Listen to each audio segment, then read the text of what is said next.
PDAparts.com presents the iPod Nano 2nd Generation Take-Apart Directions.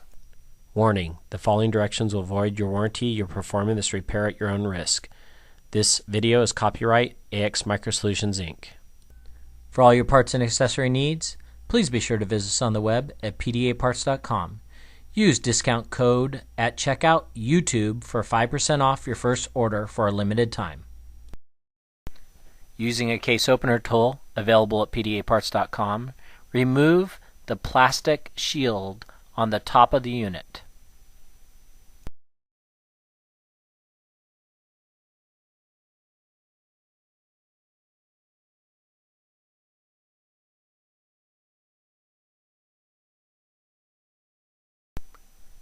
Turn the unit over using the same case opener tool and remove the bottom plastic bezel. The bezels are only held in with like a double-sided tape.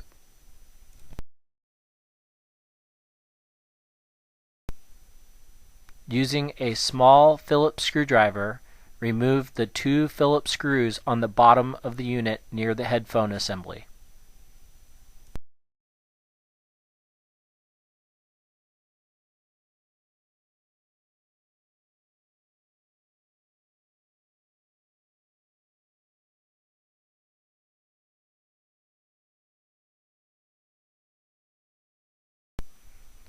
Using a small flat blade screwdriver, start to pull out the headphone jack assembly. Not all the way, there is still cables attaching it.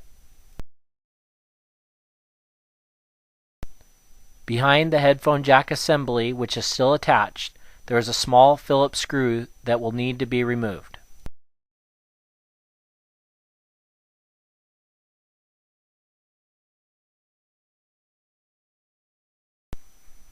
Using a flat blade screwdriver, remove the metal bezel.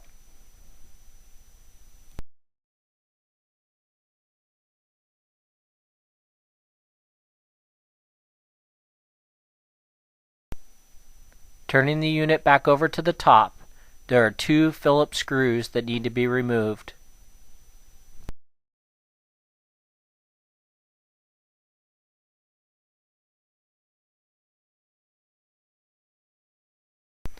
The headphone jack assembly is still connected to the motherboard. Pop the connector up off of the motherboard, then you will be able to slide the motherboard and screen assembly out of the shell casing.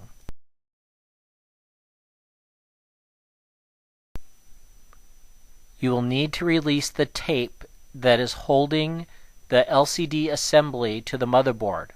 Once that is released, flip it over. Using either your fingernail or a small Phillips screwdriver, lift the hinge up to a 45-degree angle, but not all the way off. This will now allow you to slide the ribbon cable and release the screen.